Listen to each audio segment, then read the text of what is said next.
Hey kids, this page stays real. I'm making a YouTube video for the first time in fucking ages. Summertime's here. I'm not teaching English, so I'm busy in the streets making beautiful works of art for the local people to enjoy. Anyways, I'm making this video real quickly to clear the air in this race versus IQ debate that I've seen going on between a few people online. I came across a video by a guy named the Skeptical Heretic, who the video actually I really liked. I thought it was pretty straightforward. It's the argument to this video, or the argument that led to his video being made, that I've always found fascinating and have chosen to to address in a hopefully very timely manner. The race versus debate thing is not something that you're going to find an end to in the scientific field. All the scientific evidence that's been proposed only points to the fact that you cannot distinguish one set of DNA from another, or any factor of which that would lead to one group being able to comprehend stuff that another group wouldn't. All right, it's just not. It's not been found with any degree of certainty. What you have to look at is actually not scientific, but psychological, and the psychological motivation for putting forth statements or things of that nature that would lead one to believe that a group is inferior and blah blah blah blah blah. All right.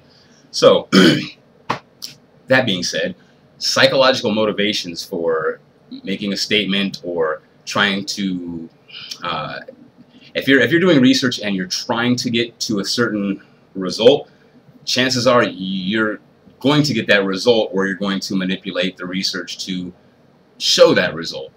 So this has to do with dehumanization and the motivation to do so that leads us to Eurocentricity, things like this. If you're going to dehumanize somebody, well, one of the first things you want to do is make sure that it's scientifically justified that you dehumanize these people. And how do you do that? Well, one thing is to say that they are not of equal understanding, or they feel less pain, or so on and so forth. And that's where the bulk of this fucked up science comes from, is to say, oh, well, you know, we weren't really that wrong in enslaving these people way back then, because look, they're not as smart, they're not as this, they're not as that, they wouldn't like music if they heard fucking Mozart or fucking Bach or Beethoven. That's not their thing. They'd rather drink blood and throw spears at people and whatnot, right? So people should leave the scientific shit out of this, because the scientific results of any kind of study show that we don't know what the fuck is going on in a nutshell.